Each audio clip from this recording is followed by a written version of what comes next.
Why does Rabbi Nachman say mitzvah gedola yopa simcha tamid? Why does the great tzaddik of Ancient of Days tell us it is a very great commandment of God to be happy always? Why does Hashem say, serve me with joy? Why is it such a big milah to do mitzvot with simcha, like it's brought down in Masechet Brachot? Because Rabbi Nachman says that while it's impossible for you to experience this light of God which transcends the conscious levels of your soul, but you have a part of you that can touch it but not touch it. But even that part of you that can touch it but not touch it, you can't even get to that level unless you do the mitzvahs with happiness. Wow. Shh. Are you high? Because I'm feeling high right now. I'm feeling high right now.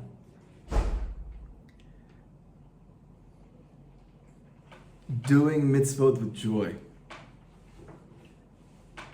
What a big thing that is. Do you know that the Arizal, that's brought down in the Mishnah Berurah, the Chavetz Chaim said that the Arizal was said that every level that he got to spiritually, every madrega which he achieved in Ruchniut, he merited only b'schut simcha. Simcha. And when you see those Breslovers in Uman, or in your local Beit Knesset in Eretz Yisrael, and you see he's got this big smile on his face as he's saying the Amidah, and you're like, why are you smiling? You don't have the same problems in your life I do? He does. And when he's learning Torah, and he's got that missing tooth, and the light of God is shining through that space, and you're wondering to yourself, how could you be so happy right now learning a Rashi and a Tosafot? And yet he is. And even when he's not doing those things at all, and he just walks into the Beit Midrash, he's walking down the street and he sees another Yid, he's got this big smile on his face. How you doing? What's he so happy about? And why is he doing that? And if you're going to say Rabbi Nachman must have just been his temperament to be that joyful, and therefore as a result of that, his Hasidim took that. But history goes contrary to that, because Rabbi Nachman was known to be very serious. And yet he said, it is so chashuv, it is so precious, and it's so important that you are happy. And at the peak of it, that the things that Hashem wants from you, when you do those things, you express that joy. Why? Ki ayedei simchat mitzvah, because through the joy of the mitzvah, nishlam hakadusha, you perfect holiness. That means that no matter how much Torah you learn, no matter how many dafs in the Gemara that you do, no matter how many versions of tefillin you have, no matter how many kivrei tzadikim you go to, no matter how much you visit the sick, no matter how much you do gemilut chasadim, you give kindnesses to others, no matter how much tzedakah that you give, every single one of those mitzvot is lacking if it's missing joy. Wow. It's missing. It's missing something. And you're going to say to yourself, I always felt like that. Because when I became religious, I'm looking around, I'm like, why are you not happy? And why do I feel myself not being happy? And I feel like something's wrong, but nobody seems happy, so maybe there's something wrong with me. And then Rabbi Nachman says, no. You should be happy. Not only should you be happy, the very thing that's missing in our lives is joy. And not from some psycho-emotional standpoint, but from the deepest point of spiritual truth. That holiness, Kedusha, that thing which every single Jew should be pursuing, should be trying to cultivate, should be trying to experience at higher and higher levels, can only be achieved and perfected through joy.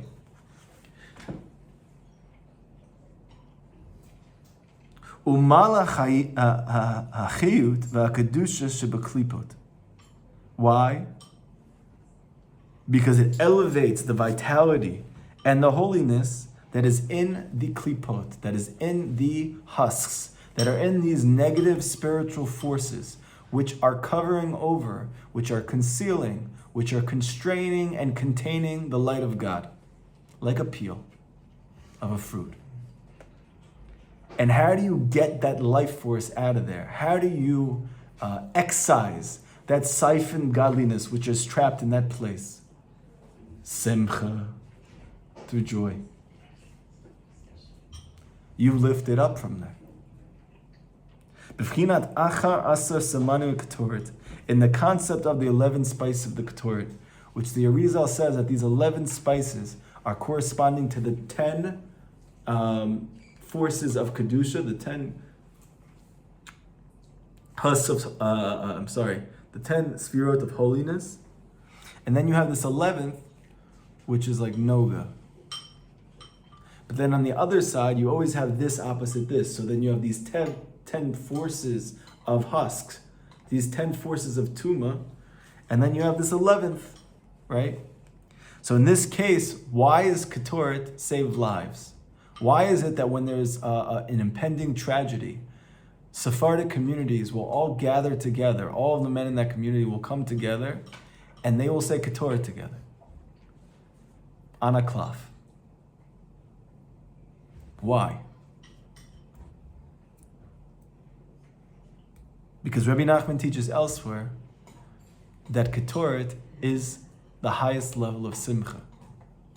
So now if you think about it, what's going on in Ketoret? You're lighting up incense, you're lighting up spices, which 10 of those spices smell incredible on their own. And one of them smells like the worst smell that you ever smelled in your life. However, somehow when you put these spices together, that spice which smells so bad on its own, it actually causes that all of the other spices smell better when it's in combination with them. So a way that I like to think about this is what Rabbi Nachman said when it comes to, you see a person who's sad. You have 10 Hasidim, they're dancing from Simcha, they're happy, right? They learn this lesson and they're living with it. And they have the same exact issues as this other guy, but the Rebbe lifted them up. And now they're happy anyway. Because they know that the perfection of Kedusha in this world comes through happiness. So they're dancing in a circle. And they see one guy yet, hadn't heard this lesson. And so what would they tell you in today? They tell you, leave him alone. Leave him. Give him his space. Right? Don't go over to him and try to push him into the group. Peer pressure, bullying. Let him experience his sadness. What was that word? Sadness. Sadness. It's so special. Let him savor it. You're intruding on a safe space. Rabbi Nachman said, screw that. Pick that guy up against his will and force him into the circle. And you know what's going to happen? Not only will you lift that person up till joy, but that joy that he adds to the group of 10 will be so infinitesimally higher than if that guy would have been happy and you just added an 11th happy person to this group. Because Rabbi Nachman says there's two levels of joy. There's joy stam, and there's the joy that comes from sadness. And that joy that comes from sadness is much higher. So it's an amazing thing. It means that as long as these 10 people are all happy, but without that guy, it's lacking happiness. It's lacking true joy. It only reaches the peak of joy when you can take and grab sadness itself and rip it and turn it into joy. That is the highest joy that exists.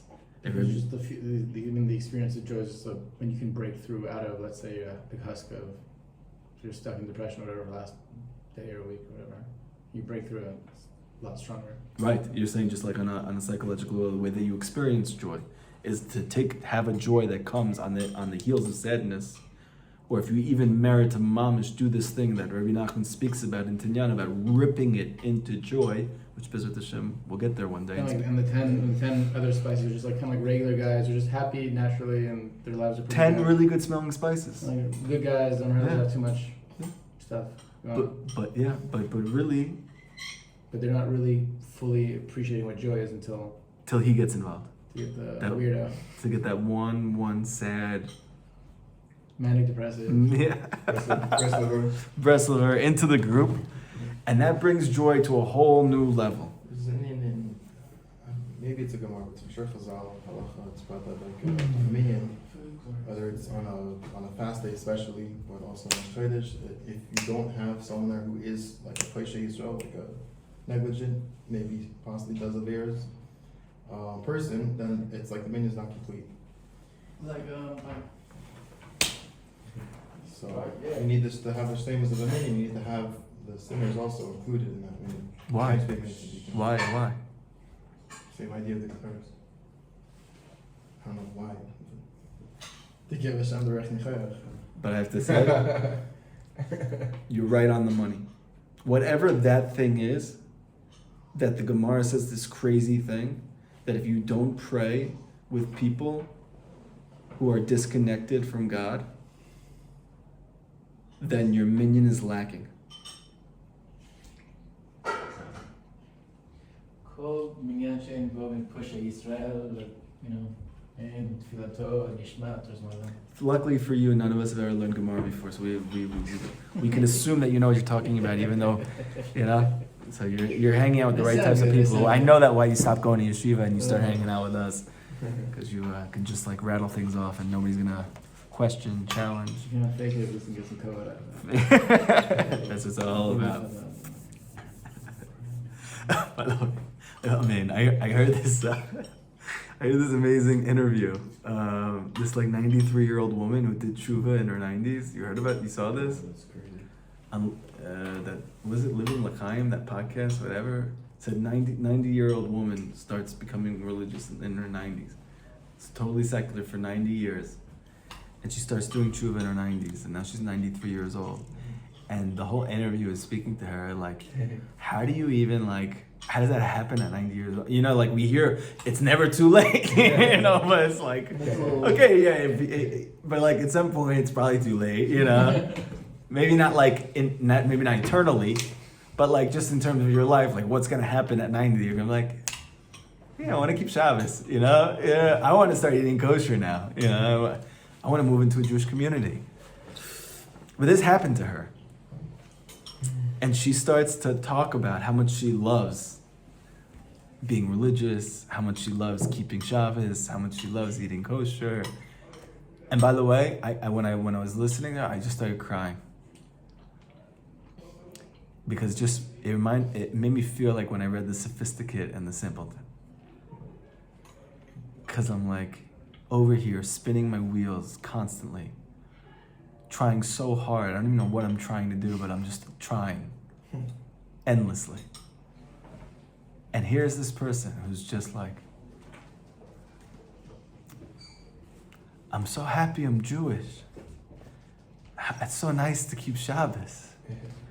Like, Just in I get to eat kosher. It's like in your defense, there's all those Gemaras where like. No, I don't need a defense. I'm saying, there's people who like give up, like No, they wait. kind of couldn't hold them over like half a second. Yes, I know that there's a reason I act so We have to crazy. like deal with it for okay, 8 years. no, and but 8 okay, years. but there's something about this person that Rabbi Nachman is trying to connect us to. It was like that's real.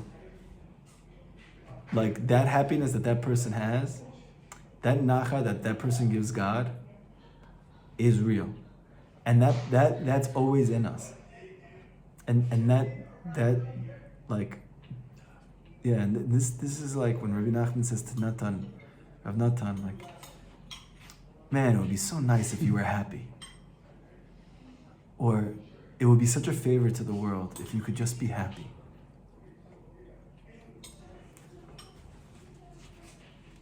What about what?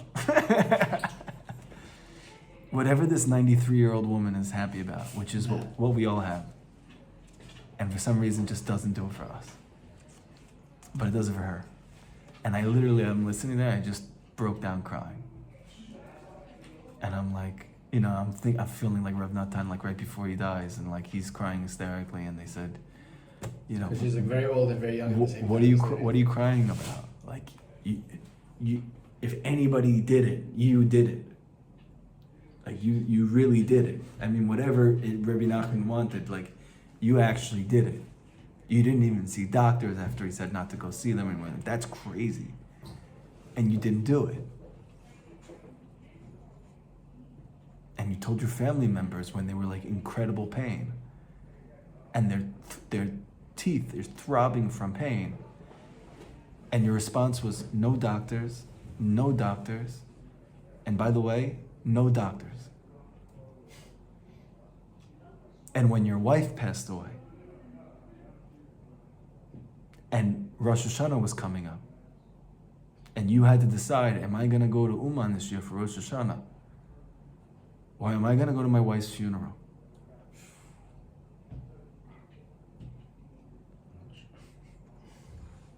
And you went to Uman for Rosh Hashanah.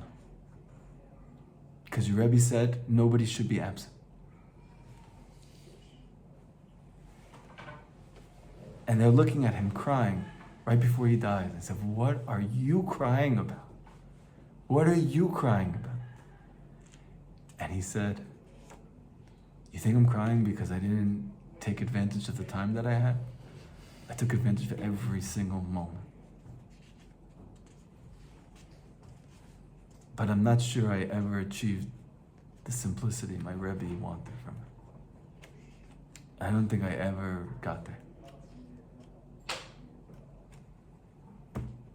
This 93-year-old woman, just happy that she's Jewish.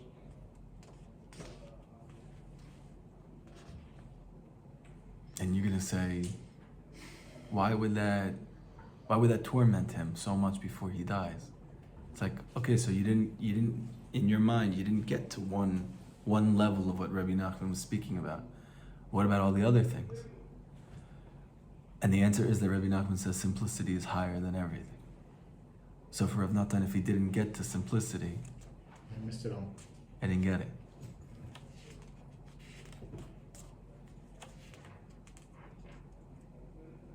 Simplicity different than being simple. Because they're both the Seems highest. definitely the right direction. They're all in there.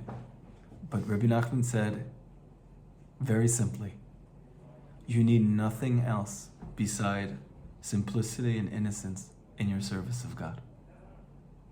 And so if Rav Natan is laying there and feeling like, I never truly achieved simplicity, then I never actually served God with the only thing that I need. Which means that at some level, I never really truly served God. Which is hard to even say I don't even know what I'm saying. I'm like shaking as I'm speaking like this. I'm saying insane things. But I'm saying from Rav Natan's perspective. All those stories from Rav Zusha, those type of stories. Yeah. Those are those perfect versions of simplicity where everything is perfect. Say this to Miss Pshitas. No, he says it in Likutey Moharan. He says it explicitly in Likutey Moharan. I think it's in Tinyana. I have to find you the Torah. It's the Torah which is on simplicity and innocence. It's the whole Torah is on Shittat and Tamimut. I'll find it for you after. If you text me, I'll look for you. Okay. Why am I saying all of this? So this woman, I want you to hear her simplicity because like she goes like this, and I love that. So he's like, so what do you love about Shabbos? He goes, she's like, I love going to the Beit Knesset, and in that Beit Knesset they give me so much kavod. And he goes, and the interviewer goes, why? And he goes, yeah, they give me so much kavod over there. It's so nice. And then he goes, kavod? You mean like honor? And he said, yeah. He goes, you like that? And she goes, yeah, I love it.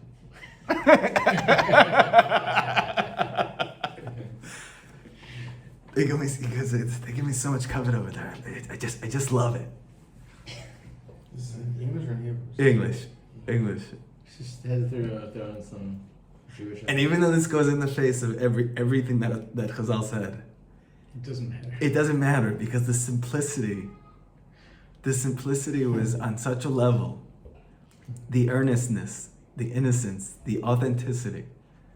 Like, yeah, okay, I don't want to ever like honor, but I actually do like it, which is why Chazal say you should work on it. But this person actually said, like, I really like it. Yeah, because You're fake, yeah, we're like, kavod, I hate that, you know? It's like, but like Rabbi Nachman says, well, before you can work on not wanting it, you have to first actually admit that you like it. Because you know how you can serve God from truth. Like this person, this is what Rav Natan's saying. Like this person's on a higher level because she says, I like it. Like she wasn't what's the word, like ruined enough in like sort of her upbringing to like make an issue out of it. She didn't make it unkosher. She's like, yeah, sure, why not? She goes, I love it. I love kavod. I was cracking up listening to it, and I was so tired when I was hearing it. I was my brain was like mush, and like I'm just like deliriously laughing about this 93-year-old woman who just loves kavod, the kavod that she gets in the shul, because she's a 90-year-old Baal Tshuva, and when she comes in, and everybody stands up and applauses, and like. She's just like, yeah, I just love it. It's unbelievable. Like that. So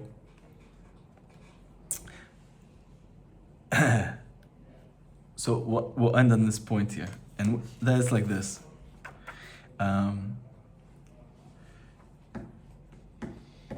Joy, when he says perfecting holiness, what is he talking about? So we're just going to say on one level, because I can't actually say what Rabbi Nachman's talking about, because that would mean I'm insane. Okay? But at one level, something that Rabbi Nachman's saying, okay, is that when we think of Kedusha, we think about it as like this like vague, abstract term, holiness. Like, what is that? Holy, holy, holy. Kadosh, kadosh, kadosh. Or Kadosh Kadoshim, it's the Holy of Holies. Like what is that exactly? Or I want to be more holy. What are you saying? What is that exactly? What does it mean to be holy? What is that? It seems to be a very important point of Torah. It seems to be a point in which the sages are constantly speaking about. Might even be like the highest madrega, according to Chazal, is to achieve Kedusha.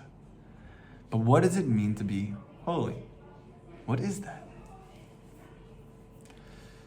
Or let's say when you go in America to Queens and you want some late night grub, that's kosher. So you go to Holy Schnitzel. What is that? This is schnitzel, but this is holy schnitzel. Or as my grandma would have said, It means the rabbi blessed it.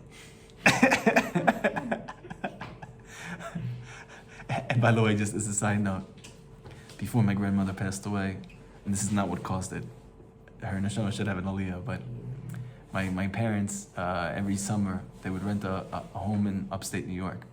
For a while, it was like in Long Island, and then like when they actually like, achieved more savings, they actually like rented a home in the Hamptons, but like for like a week or like something. But this is like their whole year they work so they can like be in for this 1 week in the Hamptons. Like this is bliss for them. Okay, so I had the schut to go there a few times with my parents, and it was really nice. And one time I went with my wife and my 2 kids at the time. After I started doing tshuva, obviously, and now I'm in the Hamptons. There's not so much kosher food there, right? And so like you can get from like the Chabad of the Hamptons that's over there, but even they have to order it in. It's like a whole balagan. And obviously you can get like kosher stuff anywhere at a supermarket now. It's not like meats and stuff like that, right? My grandparents don't know what's kosher and what's not kosher, and they're 90, and so. Never just like. And I came home, and so they assumed bagels are kosher because they're bagels. If anything is kosher, a bagel is kosher. What do you mean a bagel is not kosher? And I see my grandmother, alav shalom, giving my 2 kids pieces of her bagel. And so as I walk into the house, start running over. Don't eat that bagel! And my grandmother's watching as I'm running up, and she'd never see me like that. It's always like, hey grandma, how you doing? I'm doing good. Do you want to play poker? Yeah, like now coming over, I'm like, no. I'm like, don't touch that bagel! And I'm running over there. And I'm seeing my grandmother's face, like her eyes, and she's like going into cardiac arrest as she's watching me coming over, like, what's wrong with the bagel? I go, it's not kosher. We had to have a she goes, so that was effing crazy. What the F was my grandma used to curse a lot, so she was just like, she's like sitting there, she's like, what happened? What was that? Like, and I'm like having to sit down with her, and I'm like, it's okay. What did I do? I didn't do that. Everything's okay. I promise you. It's all good. It's all good. Everything's fine. Took her like an hour before she like her heartbeat came back to like the normative rate. We were able to continue the vacation. But what does it mean that food's kosher? What does it mean that it's holy? What is that?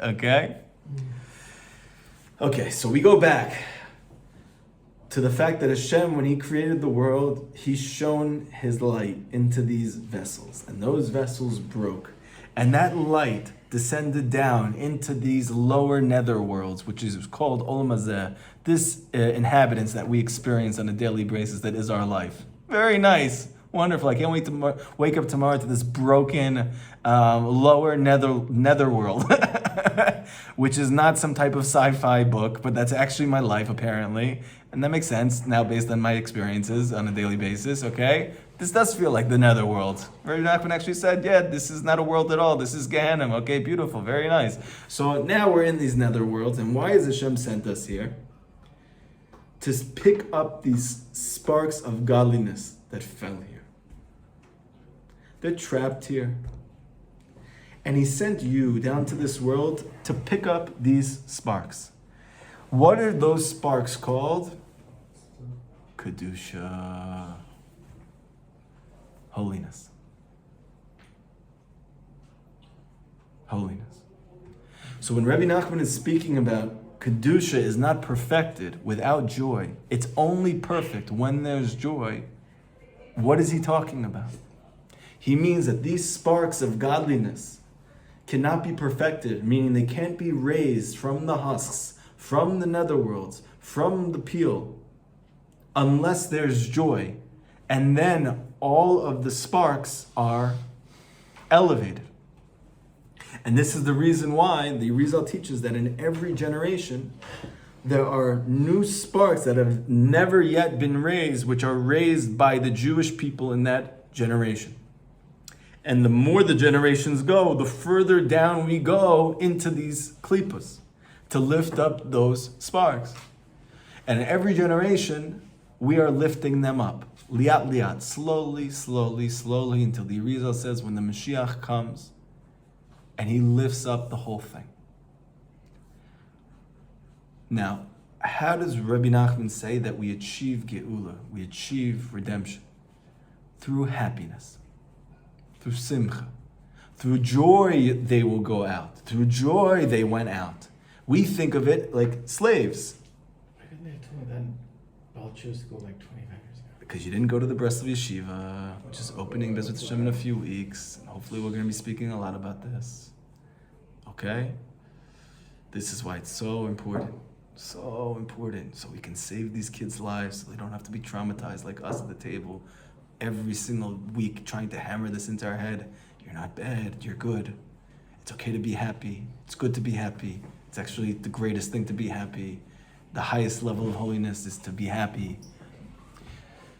You perfect holiness through joy. Why? Because that's what lifts it up. That's the mechanism that lifts these sparks up. It's joy. It's joy. And so, the Mashiach, his name, Mashiach, if you flip the letters around, it spells Yismach. He makes happy. Barney the dinosaur in my imagination. That's what he makes happy. What is Mashiach? Oh, he makes happy. He makes us happy. He makes happy. What's Mashiach? He makes happy.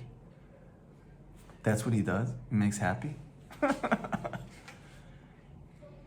But if you realize that everything which is trapped and everything which is enslaved is released and elevated through this mechanism which is called happy, joy, then you understand what makes Mashiach redemptive.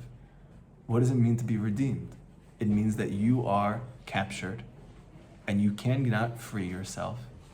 And now you have been removed and elevated from that place of being entrapped and imprisoned, right?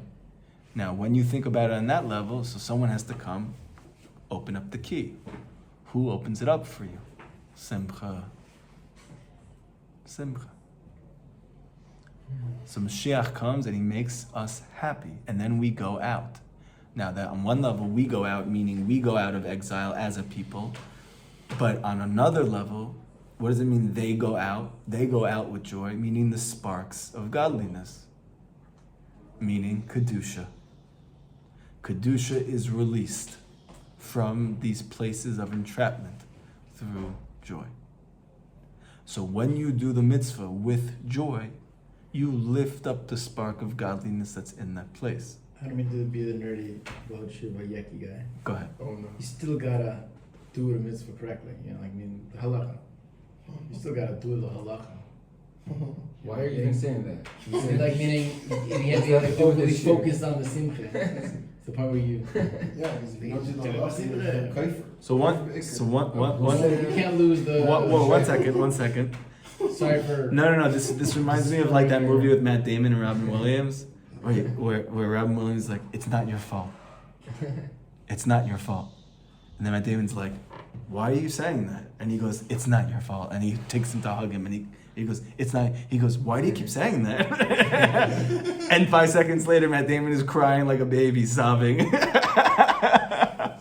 It's not your fault. It's not your fault. So over here, Noam took the very thing he's been wanting to hear his whole entire life, and then he added, but you still have to do the mitzvah the right way. And then the therapist has a great question. Why did you say that? And the reason I'm letting this go instead of stopping it right here is because I want you to answer why you said that. I don't know, because I'm like, I got issues. No. I want you to think about why you said that. Can I get a hug instead? Don't worry, it's coming. But what did you fear? What did you fear you would lose If I didn't say that? If you didn't say, because First of all, I just wanted my voice on the video to be no, famous. 'Cause, no. You I need a little bit of cover. feared something being lost. Truth. You wanted to, it's still, if you'd like, Simcha. You keep saying Simcha. Simcha is the greatest. But, First of all, I'm not saying anything. I didn't say anything. Rabbi Nachman. Breslov. Breslov. Zecher v'Sadik v'Kadosh L'Vrach. Watch how he's talking about the Rebbe, okay? Okay. He's my Rebbe too. Yes, okay. Just kidding. So, yes, Rav Nachman, he's telling you, a person, do you think, would you trust that Rabbi Nachman did mitzvahs the right way? I'm sure.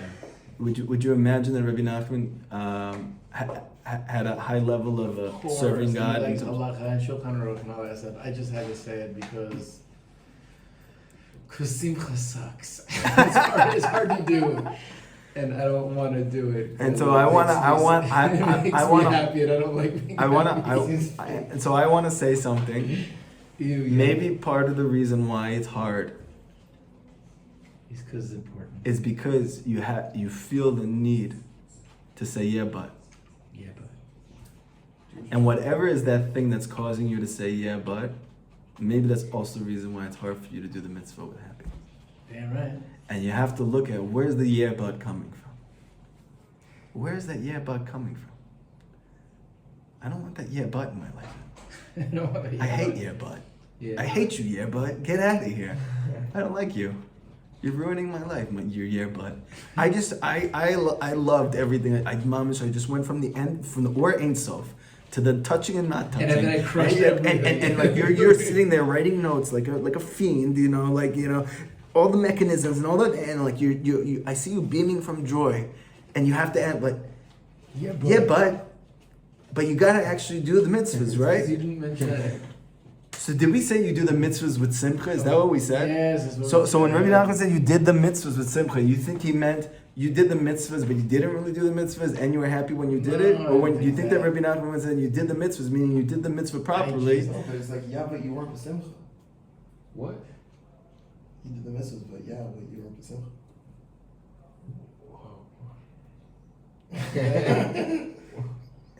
So here is Robin Williams II coming in, and he's saying, "It's not your fault." Why are you saying that? It's not your fault. Why do you keep saying that? He's telling you what in therapy they call reframe. Why don't you say to yourself, it is my fault. That's what I'm saying. yeah, but you weren't happy when you did it. Yeah. So instead of saying, yeah, but Say, did you do the that's mitzvah? I went to go do a mitzvah, or a person comes to you like, yeah, I did the mitzvah. You're like, yeah, but you didn't do it with happiness. Rabbi Nachman says, "Fuch, let's flip it. You want to serve God at the highest levels, or you want to serve God at a low level? You want to serve God at a low level, you say, yeah, but. To simcha. Yeah. But if you want to serve God at the highest levels, you got to say, yeah, but it didn't have simcha. Okay, fine, I'll be happy. Doesn't make it easy. No, it doesn't. But this is Rabbi Nachman is healing us. Oh. He's healing us. He's telling you simcha is so much bigger than you think it is. And by the way, you should know that the Baal Shem Tov, he did not realize what simcha was until Hashem showed him what simcha was. And there was I'll finish with this amazing story. There was it's a good way to go into Shabbos. The Baal Shem Tov, he used to go through the spiritual worlds. He used to traverse them, whatever that means. We're just looking at the cookies. But he's traversing the spiritual worlds. And why did he do that? Because he was able to go to the different gates of Shemayim, the different heichals, chambers, where there are the highest madregas of things. So like the highest madrega of Avodat Hashem, and the highest madrega of Amunah, and the highest madrega of Tefillah. Why did he go there? Because he wanted to know what does that look like. Because he always wanted to see how he could service Hashem in a greater way than he was currently doing. Right? Sounds pretty Breslov.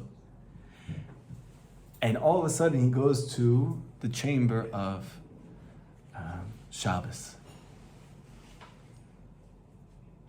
And he says, who's in this chamber? So the guardian Malach who was there said to him, there's 2 chairs here. One of them, I'll let you know who he is in a second. Second one, it's you if you play your cards right. So the Baal Shem Tov goes, so who's the first one then? He goes, let me show you. He tells him where it is. Baal Shem Tov comes out of his Devekas, and he says, get the horse and buggy. And he starts traveling. And he gets to this home, Erev Shabbos, right as Shabbos is beginning. And he knocks on the door pretending he's a poor beggar. And he opens up and he goes, do you mind if I stay with you? I don't have a place to stay. And he said, sure, of course, come in. And he brings him in. And he can't wait. This is the guy who keeps Shabbos at the highest level, and he's going to be able to experience what this is like. What kind of Shabbos is this going to be? Can you imagine what type of Shabbos this I'm in for? Most simple. And he's sitting there and he's waiting and he's watching this guy as he's pretending to be this poor beggar who has no place to sleep, and he's watching his every movement as he's getting ready for Shabbos.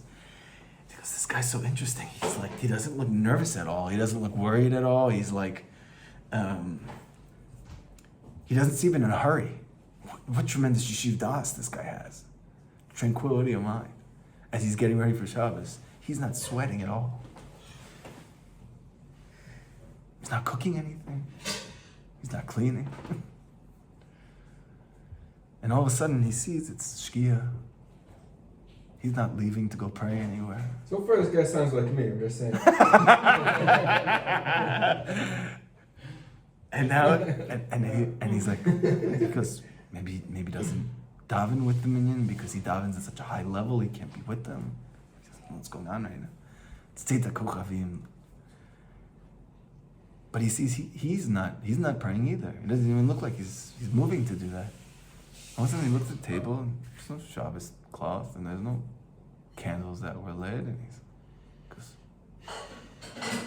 does this guy keep Shabbos? And then he starts thinking and then he remembers when he came in the door, he's like, was there a mezuzah on the door? And he looks and he goes there's no mezuzah. He goes, is this guy Jewish? He goes, oh my gosh, this is where I'm keeping Shabbos? And he starts having a mental breakdown about the fact that he signed up to keep Shabbat in this non-Jewish person's house. And he's so broken and so mad at himself and so morbid about the fact that he has totally ruined Shabbos. And the whole Shabbat, he's just miserable that he's in this person's house for Shabbat. Baal Shem Tov. Baal Shem Tov. And the morning comes, and all of a sudden people start flooding into the house. All different types of unusual individuals. They start playing poker, they start smoking cigars, drinking, gambling, having an amazing time. And the Baal Shem Tov's disappointment is growing by the minute.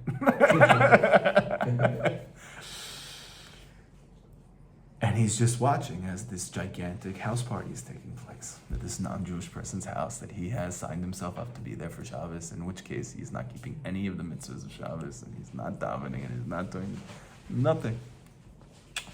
And Shabbos ends. And as the Baal Shem Tov is leaving this person's house, just mom is so broken. He says to him, can I just ask you something? And the guy said, yeah. He goes, why did you have all those people over today? So he said, I'll tell you the truth. I'm Jewish. But the only thing that I know about Judaism is something I got from my parents. My parents died when they were very young. So I was an orphan as a young kid. And they died when they were very, very young. But when I was a little kid, I remembered every Saturday, they used to have a lot of people over. And there was a lot of food, and there was a lot of drinking, and they used to just make everybody so happy. And that's all I remember. And so, I'm so fond of those memories.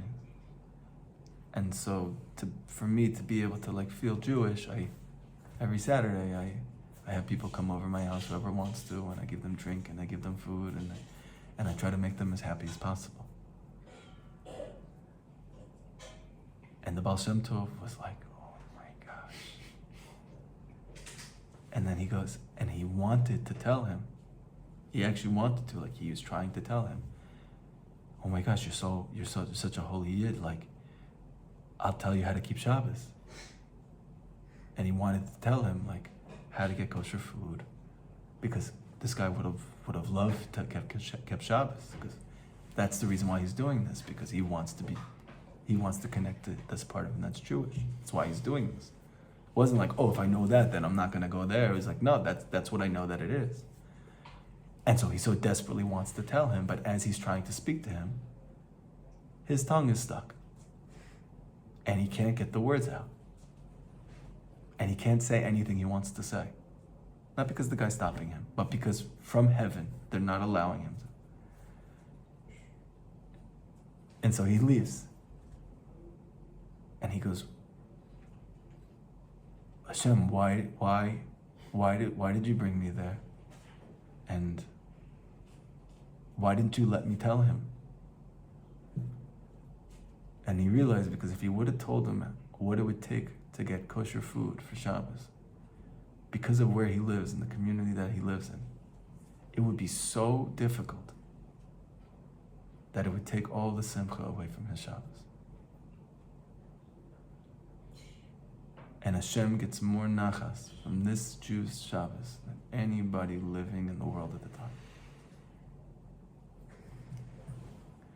And the Baal Shem Tov understood from that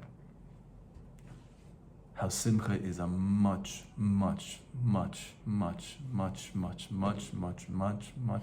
bigger thing than he ever could have possibly thought it was.